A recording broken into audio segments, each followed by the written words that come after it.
Okay, let's begin. Welcome everyone to our first collective action for respect and equality care conversations event. Just letting you know that the session will be recorded to capture the presentations, and if you'd like to enable subtitles, or if they're already happening, you can disable them by hovering at the bottom of your screen and going to live transcript, and then select show subtitles or hide subtitles. Now I'd like to invite our Women's Health Loddon Mallee CEO Trisha Curry to acknowledge country and begin our conversation today. Beautiful. Thank you so much, Healy. And Wamajika, welcome everyone today, as we've really got a terrific opportunity to start to dive into topics of terrific interest to so many of us, looking at masculinities as we seek ways and activities within our communities to work towards gender equality through these gender equity activities. In that acknowledgement of country, I'm speaking to you today from Dja country, and would love you just to perhaps pop in a chat. I don't know if that's possible, Healy, but just perhaps which country you are on today as we do this really important work. And my acknowledgement is of the elders of not just the Dja country, but the elders of all the areas in which we are meeting today, past and present, and those emerging leaders and all First Nations people who may be with us today. What we have is the privilege of knowing that in Australia that we have the longest living culture, and that the cultural practices of care and healing continue to take place on country and through our waterways. We also thank our First Nations people for the invitation through the Uluru Statement of the Heart to walk together for peace, justice, truth-telling, and to ensure that we can hear the voices of the First Nations people and that they are seen. So with that, I do wish everyone well in the pursuit of social justice in the work that we're doing today. Thank you. Thank you, Trisha. Beautiful. Today, we're in the company of two fabulous groups in the Loddon Mallee region who strive to challenge outdated gender stereotypes through their projects. We have Catherine Trail and Deepa Patel, aka the THEHUMANCODE project from Macedon Ranges, and Deidre, Reid and Catherine Thompson, and perhaps Councillor Helen Healy may join us later from Gender Equity Action Sunraysia in the Northern Mallee. This, as I said, this is our first collective action for respect and equality care conversations events, and we're really excited to be hosting this series with a focus on masculinities and engaging men in change. There has been enormous interest in finding out more about this emerging work, which is just so encouraging for gender equality across our region. The CARE framework holds a space for supporting primary prevention of violence against women in the Loddon Mallee region. And within the framework, masculinities is one of the 5 areas of focus. So CARE conversations will provide platforms to highlight some of the great work happening across our region in primary prevention space. And this series about masculinities will run throughout August, with the 2nd and 3rd sessions being the 19th and the 31st respectively. Session 2 will highlight 2 more regional initiatives engaging men in change and really delve into men's experiences of that process. And session 3 will be a collective conversation where you'll have the opportunity to reflect as a group, what is going to be required of us to change together in our families, community and professional lives. Can we identify some next steps together, whether they're large or small? So the purpose of CARE conversations is to connect us, grow our understanding of each other's work, develop a shared language to talk about this work, and really energize us in work that's generally pretty slow and steady and sometimes exhausting and exasperating. So we need to acknowledge there are many excellent resources that have been developed over the last few years to help guide us in masculinity's work and inclusive engagement around gender equality. And a list will be sent out at the completion of this series to all participants. However, today, the Care Conversation events are designed to really get an insight into the realities of putting that theory into practice. So, you know, especially what does that mean for work in our region? So what does engaging men as allies look like? And how can we alter our language and messaging to engage the broader community in initiatives or conversations about gender equality? So we're aiming to stimulate ideas, perhaps challenge our thinking and foster greater connection with work that's already happening through these events and help sustain that and activate the regional momentum. So one more thing, we really want you to feel comfortable during these events. If during or after the presentations today you feel the need to reach out for support, please feel free to take a break from the session or reach out to a friend. And I think Tina will be sharing the 1-800-RESPECT number in the chat now. And a big thanks to Tina, who's going to be the background technical whiz today. We have deliberately sort of made these sessions short and sweet. So we may have some time at the end of each presentation for Q&A. And we really encourage you to use the chat function to ask questions of each group. If we do run out of time and I'll need to move things on, I'm really happy to collect questions via email and pass them on to presenters. So yeah, Tina can share my email address in the chat there too. So without further ado, I'd like to invite Catherine Trail from Origin and Deepa Patel from Macedon Ranges Health to tell us all about the HUMANCODE project. And I believe Simon Rice might be able to join us at some point too. Thanks, Healy. We'll just get our slides up. Brilliant. Thank you so much for inviting us today. It's great to be here talking to everybody about our project in the Macedon Ranges Shire. And I'd also like to start with an acknowledgement of country. Next slide. I'd like to acknowledge the traditional custodians of the lands on which we're meeting today here in Macedon Ranges Shire, that is the Wurundjeri, the Dja Dja Wurrung, Taungurung and Wurundjeri Woi-wurrung peoples. I'd like to pay my respect to their elders, past, present, and recognise and respect their cultural heritage, beliefs and relationships to the ancestral lands, which continue to be important to First Nations people living today. Thanks, Catherine. Next slide. So what is #TheHumanCode? Our project, in a nutshell, is a research-based project, and really we're looking to understand, or better understand, how community attitudes in Macedon Ranges Shire align with outdated masculine stereotypes. And in particular, what does this then mean, or what is the impact this then has on men's mental health and their related behaviours? The intention in collecting this research is that we as local stakeholders, provider organisations with our community can work to improve those health and social care outcomes for our men and boys in Macedon Ranges Shire. Thanks, Catherine. Next slide. Just a little bit of history and background as to how our project came about. Some of you might be aware that Macedon Ranges Shire is actually one of 12 suicide prevention trial sites in Victoria. And all of the sites in Victoria were picked because the suicide rates are higher than the Victorian and Australian rate comparatively. Similar to other trial sites, our statistics showed local partners that 4 out of 5 suicides in Macedon Ranges Shire were men. And really, the starting point for the project was to understand why that was the case.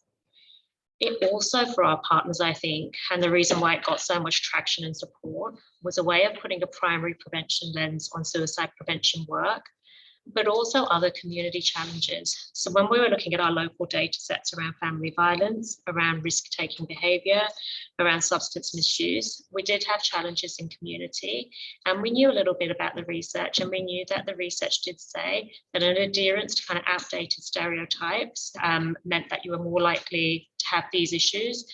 So for us, I guess the project was quite broad. Although it started in that suicide prevention space, it gave a range of different and diverse partners to actually put a lens across a range of complex community challenges.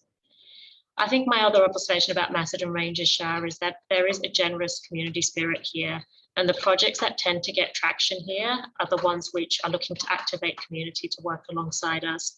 And really, I think with us, this work we knew really relied on engagement with community and their support to get any kind of success. I've included a quote on this slide just from one of our project working group members, which I think talks about this kind of activation in community to want to build a better space in which we live. And they've summed it up in a nutshell better than I ever could. So my hope is that this project moves the community understanding of masculinity to be more like humanity, whereby we all keep an eye out for those needing assistance. We don't walk past what we don't accept, and it's okay for any of us to ask for help. Thanks, Katherine. Next slide.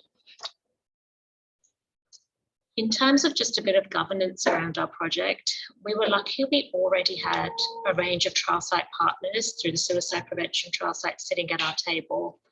So to add to that group, we targeted organisations locally that were working in this space. We felt it was important to have women's Loddon Mallee sitting at a table. Men and boys don't exist in isolation. It's about activating all of our community. Then there were other local organisations already working in this space, like the Country Fire Authority, Men's Shed, Hope and Assistance Local Tradies, which is Castlemaine based, and was kind of a key organisation to help us contact some of our target audience. Alongside our working group, we had a youth working group because we knew it was important to have the voice of youth in this work, given it is a primary prevention lens, and we wanted to give them space to be able to contribute in a meaningful way. So both of those working groups were really key in working closely with Origin, really to kind of give their expertise and local knowledge and context to the project and what might work in terms of engaging with our target audience and community more broadly. Thanks, Katherine. Next slide. I think it became apparent to all of us very quickly that our first challenge was really, how do we talk about this project to community? So this language around healthy masculinities is pretty clunky, and it doesn't necessarily mean or get traction in community around a project where we're looking for engagement. So we worked with a local design and communications branding expert to kind of get a brand for our project, and that's where #HumanCode was born. But really, I think the exercise of doing that work gave us a discipline and gave us an opportunity to take a really considered approach in terms of, well, what do we want people to think about or feel like when they see this project and see the branding? What kind of language should we be using? I think on reflection as well, there's probably different opinions around our project working group members as to what the look and feel of our campaign to engage community should be like. But I think the connecting factor was that there was an overwhelming support for it to be a positive look and feel if we're going to get people's interest, and also that it needed to spark interest. So #HumanCode kind of had that, oh, okay, what does that mean? We'd like to find out a bit more. And our different taglines, which are on those social media tiles there, was really a recognition again that different things or different kind of messaging will appeal to different audience within our community. We need more than kind of one tagline to go with. The other thing that was absolutely key for us in terms of developing our messaging was Vic Health's Framing Masculinity Message Guide, which some of you will be really familiar with. It's such a great tool. It's concise, it's practical. There's some real tips in there around what messaging is going to get you traction, what messaging might put people off. So actually for all of our communications across the project, if we're doing media releases or local paper kind of advertisements, we made sure we went back to that guide to check that our messaging was on point as much as it could be. Thanks, Katherine. Next slide. In terms of our approach to collecting the data and the research, a bit of a mixed approach. The first was a community survey, which had 376 responses in total. The next was stakeholder interviews with about 20 organisations. So they were health, but also community organisations like a sports club or a men's shed or Rotary or Lions. And the idea was to target a broad and diverse group of organisations that are already working with men and boys in the Shire to see what their experiences are. In addition, we had 2 to 3 focus groups to delve into those interviews a bit further. and also supporting the community survey. We interviewed 30 community members to try and put out some themes from what we were hearing. I am just going to hand over to Catherine for the next bit of the presentation, just to talk through some of the messages that came back to us. Thanks, Deepa, and thanks again to Healy and everyone for having Origin here today to talk about this project. I'm here as well on behalf of Associate Professor Simon Rice, who led the work and might be popping in later, hopefully, if he gets a chance. As Deepa said, we had those three sort of separate streams of research in the Human Code project, and then what we did was sort of synthesized all of those findings into 7 key messages for community, or I guess themes of things that for men in the community were of most concern and most potential to then sort of implement some interventions. So I'll just go through those 7 key messages with you now. So our first message was that challenges finding meaningful social connections mean that many men in the Macedon Ranges experience loneliness, social isolation, and a reduced sense of belonging. So this theme was all around that sense of belonging and men expressing difficulties finding and then maintaining strong social connections with their peers. In our survey, we found that 27% of all men displayed high levels of loneliness, and this was increased to almost 50% in younger men, which was men aged 16 to 30. So in that younger group, 1 in 2 men was showing quite high levels of loneliness. And just a quote from one of our participants here to say that the main challenge in the Macedon Ranges for men is making friends. Men here have a very transactional and casual relation to one another. So there were difficulties both with the sort of quantity or structural, physical barriers in terms of finding friends, and then also in the quality of interaction and relationships between men, where there was a sense of a lack of that sort of deeper connection happening. Obviously, this data was collected during COVID, so we do need to have that consideration of, especially with loneliness, that could have been impacted by various COVID conditions. But we did compare to a study that was done in the US during coronavirus, and the levels of loneliness were still elevated. So it is something for us to consider there in terms of men's well-being. Our second message was around these ideas of outdated masculine norms and looking at what areas are of specific concern to men in the Macedon Ranges. And what we found was that younger men were more likely to endorse risk-taking behaviour and violence than men aged above 30. So again, younger men here is that 16 to 30-year-old age bracket. So within our survey sample, there were low levels of conformity with stereotypical masculine norms, including self-reliance, winning, risk-taking and violence, compared with comparable Australian studies. So we compared to the 10 to Men data set, which is an Australia-wide data set of men, and the conformity to masculine norms was very low in our sample. However, within that, younger men were more likely to endorse these norms of risk-taking and violence. So definitely still some pockets of, I suppose, concern there. And just one of our quotes from our younger participants talking about the drinking culture, and that you always feel pressure when you go out to have sometimes 8 or 10 or even more drinks. I think doing things in moderation is very limited in a masculine setting. You either do it and you do it way too much, or you don't do it at all. This participant also related that to other risk-taking activities, including risk-taking driving and things like that. So particularly in the younger group, that's something to look at. Our next key message is that a perception remains for some men that they must solve their own problems and cannot talk about their emotions, leading to delays in reaching out for help when experiencing distress. So this, we found quite strong themes of stoicism and self-reliance in the men in our sample that was very much for them tied to that sort of place-based understanding of the regional area and that culture around stoicism. 28% of men in our sample said that a man should act strong even if they feel nervous or scared inside, and 1 in 5 indicated shame in having to ask for help. Importantly, this adherence to self-reliance as a masculine norm was associated with recent suicide, self-harm, ideation, depression and anxiety, especially in younger men. So that really indicates that self-reliance in particular is a really important component of masculinity to address if we're looking at reducing suicidality and mental health symptoms in men. And again, a quote from one of our participants talking about this idea that there's not much space within the community for men to display vulnerability. You can't break down, you can't melt down, you do, but you can't. There's no space for it. There's people relying on you. So that self-reliance, but also that idea that men are seen as dependent people and potentially have other people relying on them to maintain that sort of appearance of being in control. Our next key message is that outdated gender roles that place pressure on men to be the main breadwinner can sometimes have negative impacts on men's well-being. Some men who are not the main breadwinner feel less valued in the community. So there was a really strong theme of provider pressure coming out especially in the interviews that we had with local men in the Macedon Ranges.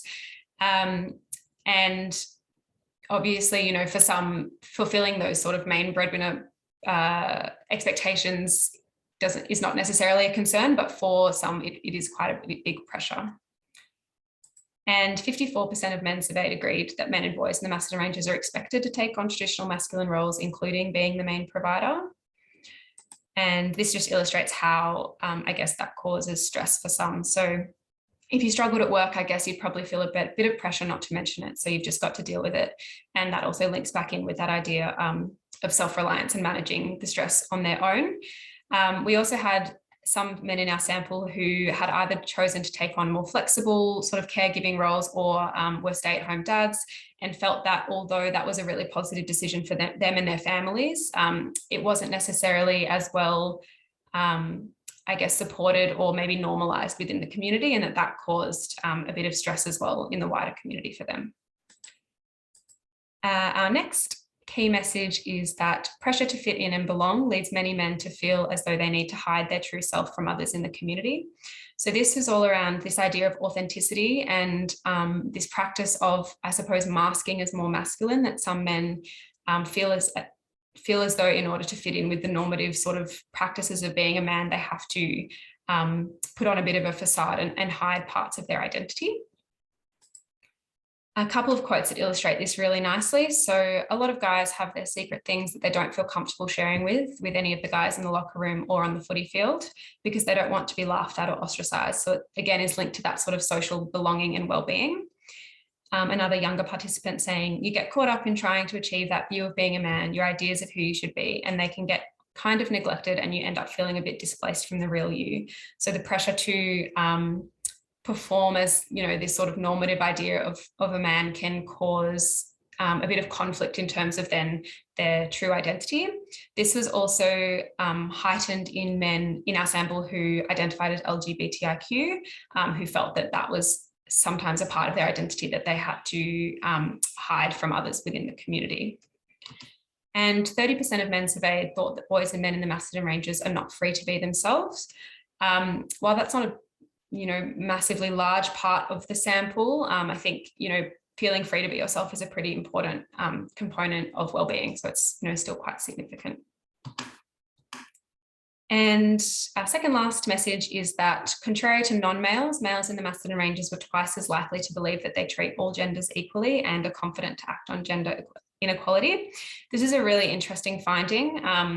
We found a large discrepancy between women and men and people in other gender groups in what the perceptions of gender equality are in the Macedon Ranges. So do men and boys in the Macedon Ranges treat all genders equally? I'm not sure, but 70% of male identifying respondents thought so, compared with only 35% of non-male identifying respondents. And we asked a few other questions sort of related to this idea, and again found those gender differences. So almost 50% of males thought that men were able to feel confident to call out sexist behaviour, compared with only 28% of women and people in other gender groups. And 91% of males thought that men are able to create and maintain respectful relationships with others, compared to 71% of women and people in other gender groups. So that really points to perhaps a need to do something to, I guess, bridge that gap between the understanding of gender inequality in the Macedon Ranges. And our final key message was around mental health literacy. So people in the Macedon Ranges community need more information around supporting men's mental health, identifying distress, and how and where to seek help. 45% of men surveyed agreed that men and boys are not comfortable seeking out health services when they need them. And This just shows that in our sample, 71% of women and people in other gender groups had sought mental health support in the past, compared to 56% of men. And this just shows that there is a desire from some men to have mental health training or some type of mental health literacy information, with one of our participants saying that, I don't actually know what's happening within my head. At what point would you go and start talking to someone? Or at what point would you say to a friend, hey, can you just look out for me because I'm a bit concerned? So this just shows that along with the sort of ideas of stoicism or maybe discomfort in talking about mental health, there's also a proportion of men who understand the importance of attending to their mental health, but perhaps feel like they lack the knowledge or the confidence to deal with it comfortably, and would really benefit from some enhanced knowledge there. We've only got a few minutes left, but I'll pass back over to Deepa to run through some challenges and reflections from the project.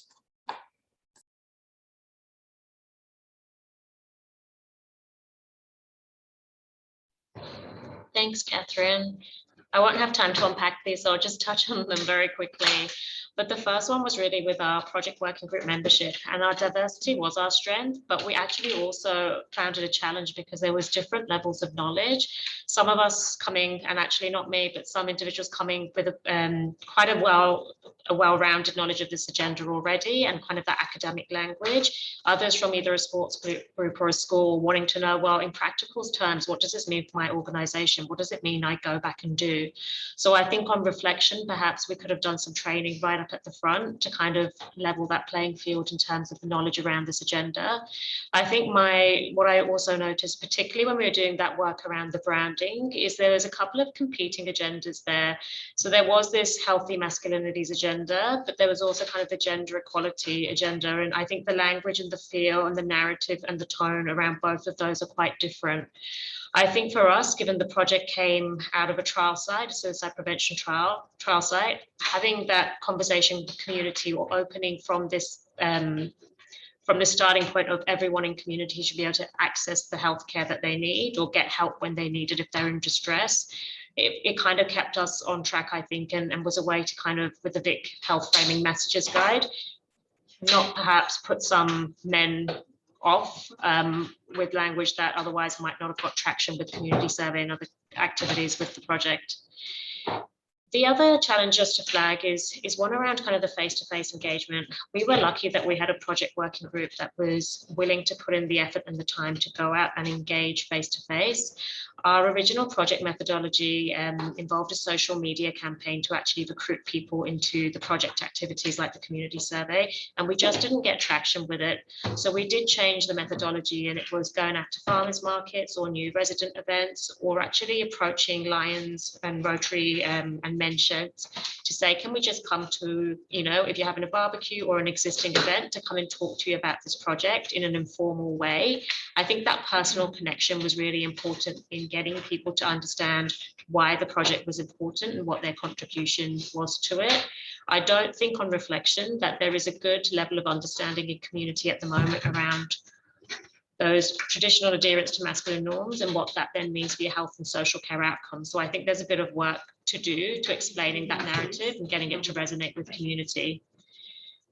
Ethics was a bit of a learning curve for me. I'm sure a lot of people are completely across what it means, but I guess for me, I always thought the ethics was related to our survey instruments and the questions we were using in focus groups and so on.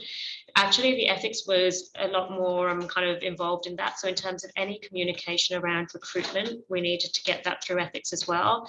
And I think particularly when our project working group was thinking about ways to engage, they were being quite creative. So we had wanted, I think, for example, to offer incentives to organizations to recruit people into the survey, and then, maybe offer them some kind of financial contribution to health and wellbeing activities. I think when you're getting creative like that, you've got to bear in mind with ethics, it kind of narrows down what you can do and what is appropriate. So you've got to think carefully about how you do get that engagement.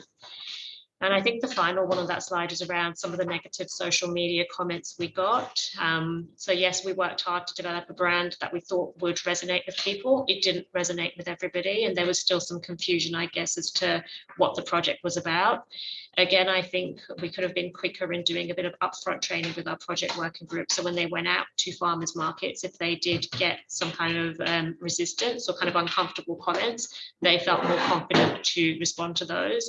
And I think luckily for us, Healy was sitting on our group, and we did get to have some backlash resistance training, but yeah, would do that earlier next time, I think. Next slide, Catherine. The other reflections, I guess, is just around the messenger. So this idea of cementing stereotypes. I guess I feel comfortable going to talk to a church group. I feel less comfortable if someone asks me to go and talk to a sports club in a room full of 40 men. We did use our project working group members pretty strategically. And at one point I did think, okay, are we breaking stereotypes or cementing them? But I think that messenger has to be relatable to people really to get that conversation going. The Vic Health Masculinities Guide talks about engaging the persuadables, and I think in terms of engaging people into our community survey, we were relying on our professional and our personal networks. So we probably did capture individuals that were more supporters of this agenda already, and I think that's borne out in our survey results. I think if we had had longer, we would probably give more consideration to how do we engage those that are perhaps sitting on the fence. But again, that work would be resource intensive with face-to-face engagement needed. And then I think survey length was the other one. So the survey actually took a good 20 minutes to complete. And I think I talked at the start about the broad agendas that we were capturing in terms of family violence questions, substance misuse questions, suicide and mental health questions, and the variety of scales in the survey. Given that our audience was hard to engage with anyway, I guess we never really had the conversation up front as to do we narrow, do we want a higher response rate? And I think perhaps on reflection, again, if we were doing this, probably unpacking that conversation at the start would have been worthwhile. And then the final point, I couldn't really not mention COVID, I guess. So I guess in terms of our engagement with schools last year, there was just a blanket ban, and that was fair enough. Schools were kind of busy just trying to arrange themselves with online learning. So DET wasn't letting researchers go into schools, which was a bit of a missed opportunity for us in terms of capturing parents and kind of young males, I guess. Next slide, Catherine, last slide. We're an ambitious bunch in Macedon Ranges Share, so we always saw this bit of our project as the first phase of a much longer project. Phase 2 has just kicked off, and it's being hosted by Sunbury Coburg Community Health. They are going to be taking our research findings and recommendations to community through a series of community conversations. And it's also an opportunity to trial 2 pilot interventions in community. There is a evaluation that's been built around phase 2 with Monash, so we'll be able to get some good learnings from that. And I guess much longer term, we are hoping that we work towards a healthier masculinity strategy for Macedon Ranges, which all of our local provider organisations and services can sign up to, and which community gets on board with. Thank you. We're so over time, Healy, I'm sorry. No, thank you, Deepa and Catherine. There was so much to get through, and I'm sure people's minds are racing and questions will be thought of probably down the track. So if you would like to ask HUMANCODE some questions, I'm happy to have you email me with those questions and forward those on. And also, I think Deepa's happy to share her email, which we might organise later, if you think of questions, because I'm sure you will. However, we do need to move along, and I'd like to now introduce Catherine Thompson from Sunraysia Community Health Service, and Deidre Reid from Department of Jobs, Precincts and Regions, and Councillor Helen Healy has made it, which is fabulous. Oh, I think she's still there, yeah. And they represent the group Gender Equity Action Sunraysia, or GEAS. Go for it.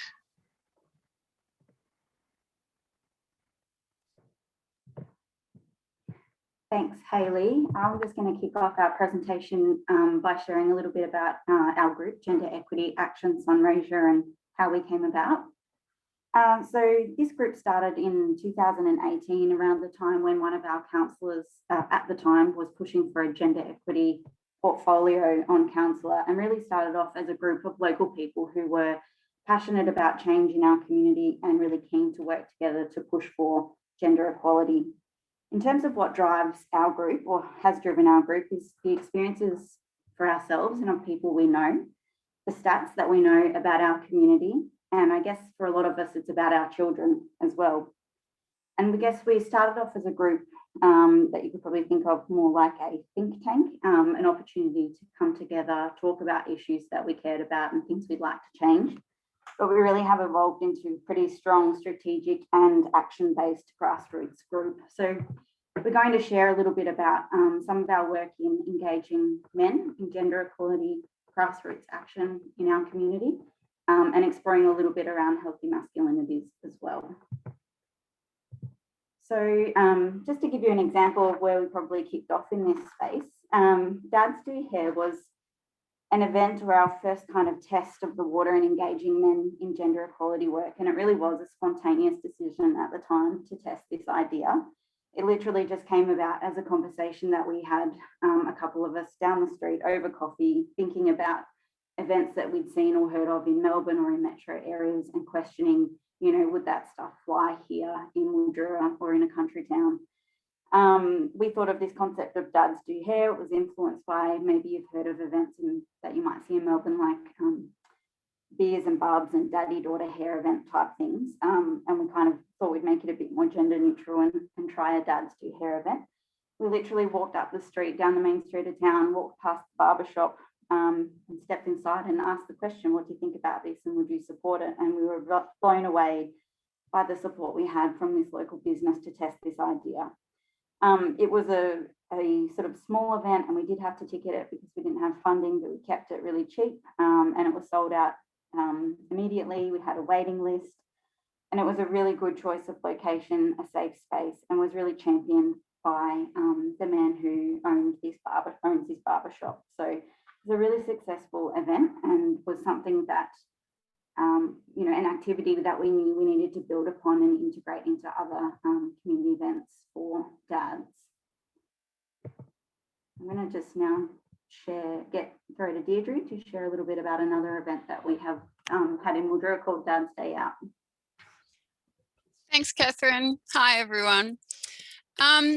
Yeah, so Dad's Day Out. This idea came about because the Gender Equity Action Group of Sunraysia, GEAS, we had quite a few long conversations about gender equity in early parenting. And basically we were recognising that one of the things that really held women back was the fact that when children came along, they became by default primary caregivers, and therefore equal opportunity to engage in, you know, everything else in terms of career and life was lessened to a great extent. So we were sort of a lot of conversations about, well, what can we do to highlight this and to recognise that parenting is, you know, is for both parents. And anyway, so we thought we wanted to connect with community and acknowledge and celebrate, really celebrate the role that dads play in that of raising children. So we were kind of inspired by the Man with a Pram concept, which is an Australian sort of a group. Just, you know, Google it if you're interested in Man with a Pram. And we thought we want to run with something like that, but we want to do it in our local context. So we actually engaged with the group, the Man with a Pram group. They gave us some great support. But we wanted to test what a local version of this would look like. So we decided we'd deliver a public community event that celebrated dads and showed community support and acknowledgement. We held it on Father's Day. This is my cat, Bella. Everyone, she likes to come into presentations regularly. So we decided to hold this on Father's Day and create some really good profile around that, because there's nothing traditionally locally on that day here in Mildura.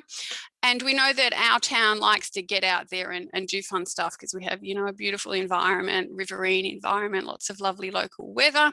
So we knew we'd be on a winner in September. So we wanted families, though, to be involved in this. It wasn't just a day for the dads. So anyway, so we got our media campaign working. We got lots of mainstream radio was one of the ways we engaged. We were fortunate enough that we were able to be sponsored. We got lots of interview time and promotion time in the lead up to the event. We had local organisations help us out with prizes. So we were able to give out lots of prizes on the day, which was great. And maybe next slide, please, Catherine, if you're running the slideshow. Yeah.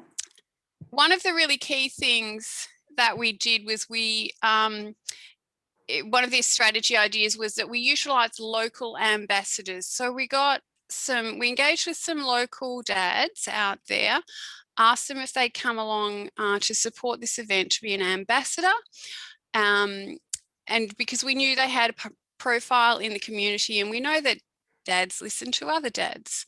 So that was really great. They were really supportive, really wonderful with their positive messaging. We had them on the local radio, we had them in the newspapers, and the promotion from their perspective was really, really helpful.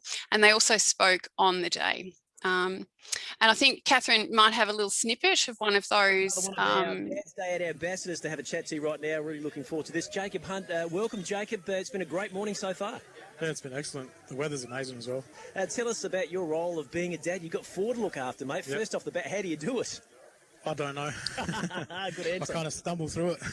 That's an honest answer, and that's what we do, don't we? I mean, I guess exactly. We have a canvas to work from our old man's and you know, back in the day, but it's a different landscape now, isn't it?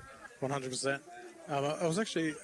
I didn't have my dad around too much, you know, the whole marriage breakdown stuff. So from about the age of 3 onwards, just no dad. And then becoming a father, I was a bit confused, or my turning point as a dad was when I stopped looking in books or asking people how to be a father and just listen to my kids. Excellent. Yeah, it's really good, mate. And look, and fantastic to have these sort of initiatives for, you know, those people that need the support, need that sort of reach out. It's not a cry for help, but it's all about just trying to know that there's support for you there when it's needed. Yeah. You know, there's not too much. Well, prior to this, I really don't know if there's much out there for dads. For something like this, just to bring dads together, to feel connected and supported, and to, I guess, have quality time with their kids is just awesome. So, as you can hear, we had our ambassadors were just wonderful, and they really were key in promoting this event. So what the event looked like on the day, we gathered together in our local mall, which was not too far from our riverfront, and all our dads and their kids and their partners, we all walked together down to the riverfront, where there was just this festival of activities, lots of wonderful activities. It was a really great fun family day, lots of food. We deliberately chose the activities that would not be conforming to traditional gender stereotypes. So we had lots of crafting, a bit of dads doing hair again, which was great, baby massage, art. And we had lots of support from the community to put on these activities, which was really great. We actually did a survey on the day. We tried to keep it really short and simple. We knew that we didn't want to take up too much of anyone's time.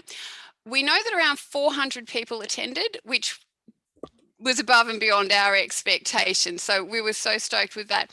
But from the survey, we found out that 96% of those who took the survey on the day said it was an excellent or a very good activity. So clearly we had hit the mark there.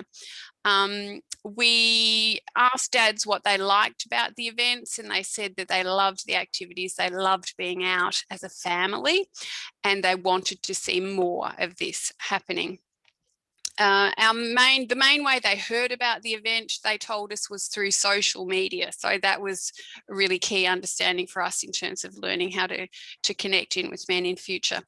93% of the dads who we surveyed had never been involved in a dad's or a parenting group. So that kind of has opened up an opportunity for us to investigate. And in terms of supporting dads in their role as parents, only 60% of our dads surveyed said they knew how to access support. So again, another opportunity for us to pursue. When we reflected as a gender equality group, when we reflected back on this day afterwards, we clearly realised that we had hit on a highly successful event. But in time, we realised that there was more to it than just, oh, this was a great day, everyone enjoyed themselves. We realised that who the people were who were leading and organising the event, well, they were all women. So that was a bit of a challenge for us when we realised that, okay, we've put on this great event for men, but we did all the work. We reflected that there was lots of interest from the dads in being involved in a dad's group after this day. So lots of interest, but few resources to actually make that happen. And we know that our dads need to be super supported, and it needs to be a really well thought through initiative if that was going to take off. We did actually try and get them together, get a few dads, interested dads together to start a men's group, but it didn't really take off. We don't think there was enough resources and support. But what we kind of have recently reflected on is that our gender equality group, like, this is not something we can do on a regular basis, but what we can do is we can be an incubator for this kind of stuff. We saw that there was a potential opportunity to put on this as an event. We thought, well, we can get out there, we can get it running, we can test to see if it really is successful. So we've done that. So we know that the people will support, the community will support such an event like this. So, you know, potentially there's a place for us to do more of this testing and demonstrating what works. And we can now hand over this to perhaps an organisation to take this on as an ongoing event. And we know we've got interest from the local Mildura City Heart Mall team to perhaps take this on when COVID clearly allows. So there was a lot of learnings from that. So enough from me. I think we're going to hand over now to the next slide and for our wonderful counsellor, Helen Healy, to tell us her story. Over to you, Helen. Thanks, Deidre. Can you all hear me? Yeah, oh good. So I really love working with GEAS, and importantly, the A in GEAS stands for action, and certainly we achieve a lot of that. So when I stood for local government in November last year, there was an incident that occurred to my core flute, and there was a number of incidences that occurred to women running. One woman had a veiled but obvious death threat. Another one consistently had her core flutes mowed down.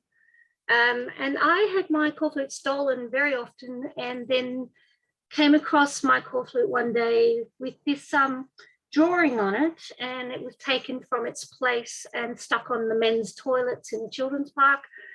And my first response was, yeah, oh my God, boys will be boys. But then I drew upon the brains trust of the Gender Equity Action Sunraysia group. And it was just amazing that we all identified it as a learning, a teaching moment.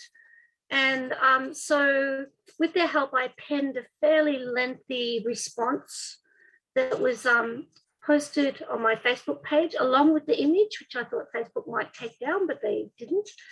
And the response was overwhelming. It was amazing. And there was 30,000 engagements with it. I'm sure it drew a lot of attention to my campaign. Even had messages from the Communist Ladies Group of London saying, "You go, girl." But a lot of commentary by men who clearly demonstrated that they just didn't get it. So I'm going to pass over to Deidre, because what Deidre did take the lead role on was to really generously acknowledge that I was putting myself out there, and that caused a lot of anxiety, and it's can be a fairly brutal space responding to bad behaviour on social media, particularly Facebook. And Deidre actually offered to handle the haters, which she did amazingly well, and it was made it so much easier for me to take the lead and stand up, call it out, whatever. But Deidre, how was that for you? Thanks, Helen. Yes, it wasn't just me, it was the whole gender equity group. We gathered around Helen because Helen was brave enough to be the face of this campaign and to call it out, just basically saying, this bad behaviour has happened. It's actually not acceptable, and I'm going to talk about it. So that was incredibly brave, but it also opened Helen up to an awful lot of unpleasantness. So we gathered as a group, and we kind of discussed this, and we decided, okay, well, we don't need to let this this go unchallenged. We can do something here. So we we decided that no negative comment would go unchallenged. But of course, you have to approach this in a clever way. So we decided to approach it firstly respectfully, but as an opportunity to educate. So we based our responses on facts and evidence. So when someone said something like, "Oh, get over it, love, it was just a joke," we spoke about, well, how these types of jokes are designed to humiliate and diminish women in public spaces, and how that's not okay and not acceptable. So we tackled it. We did it, I think, pretty well. I think we wore a few people down who at the end of a long Facebook conversation would sort of just say, "All right, well, I'll look into that a bit more then, won't I?" So but overall, I think what needs to be said was, while there's a few haters without a doubt, and we didn't let them go unchallenged, but overwhelmingly there was a massive amount of support for what Helen had done in calling that out. And it was a really, it was a hectic 48 hours, I suppose, online, but I think it was a really great opportunity to tell the community that this type of behaviour is not okay and why it's not okay. So back to Helen, or maybe Catherine. I just wanted to add in there, thanks Deidre, Catherine, if you don't mind, one other thing, there's another picture in that slide, and that was the Gender Equity Action Sunraysia group actually wrote to all the candidates standing in the election to ask them, what is your stance on gender equity? And also wrote this letter to the editor, so it was in the local newspaper, and just challenging each of the candidates standing to, have a think about it and respond. Thanks, Helen. Thanks, Catherine. Thank you. To you, Deidre, and then I'll finish up. We've just got 2 last slides. Brilliant. So I'll try and be really quick through this one. Clearly, there are lots of challenges and lots of opportunities in engaging men in their efforts. Firstly, challenging the misconception that the Gender Equity Action Group is just a bunch of hairy lesbian feminists who just want to tell men that they're bad. That's something we know is a challenge. So we need to get over that misconception. We know locally there is a real lack of support and resources put toward prevention of family violence and gender equity. Engaging men in the work is hard because you have to convey a message of what's in it for them. So we have to kind of consider if our group is actually welcoming and inviting for men, and there's a lot of reflection that we have done and are continuing to do around that. We know that because we only have 2 men in our gender equity group, that we may not have the voice of men being heard in the work that we do. So we're really conscious of that and considering ways how we actually do hear from men. There are opportunities, however. We absolutely know that men want ways to connect to other dads and to their families, and they want support in doing this. So that's an opportunity that we can work with. We know that we've learned that connecting men with the idea that men's mental health and their isolation, so issues around loneliness, as mentioned by the THEHUMANCODE, the Macedon project, we know that men have real issues around this. And so we know that if we can link those issues with into the gender inequality space and make the link for men, that's a way that we can engage them further in the work. And what else? And how do we use our learnings? What's that last point? How do we use our learnings that the greatest change and impact happens from the process? Oh, yeah, so that's right. So again, we know that we need to involve men in the process, in the actual work, not just inviting them to come along and enjoy an activity that we have put them together. So we've got work to do in making sure that we have men involved all through the stages. So over to you, Catherine. Thanks, Deidre. And just to wrap up, I guess, where to for us next? As Deidre mentioned, recruitment, we really need to increase and diversify our membership group so that we can be considering all these things from the start and having different voices heard and represented in our actions.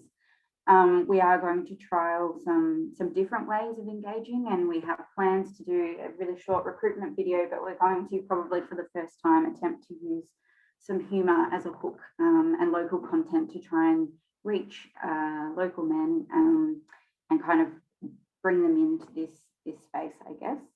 We are also looking at, I guess, from success of the Dad's Day Out, more mainstream activities with subtle messages and calls for small or big action. So using movies, for example, as a way to bring people together and prompting people to reflect on the content or the messages or the ways that characters are portrayed in film to sort of reflect as an individual and then hopefully back on society as well as a call to action.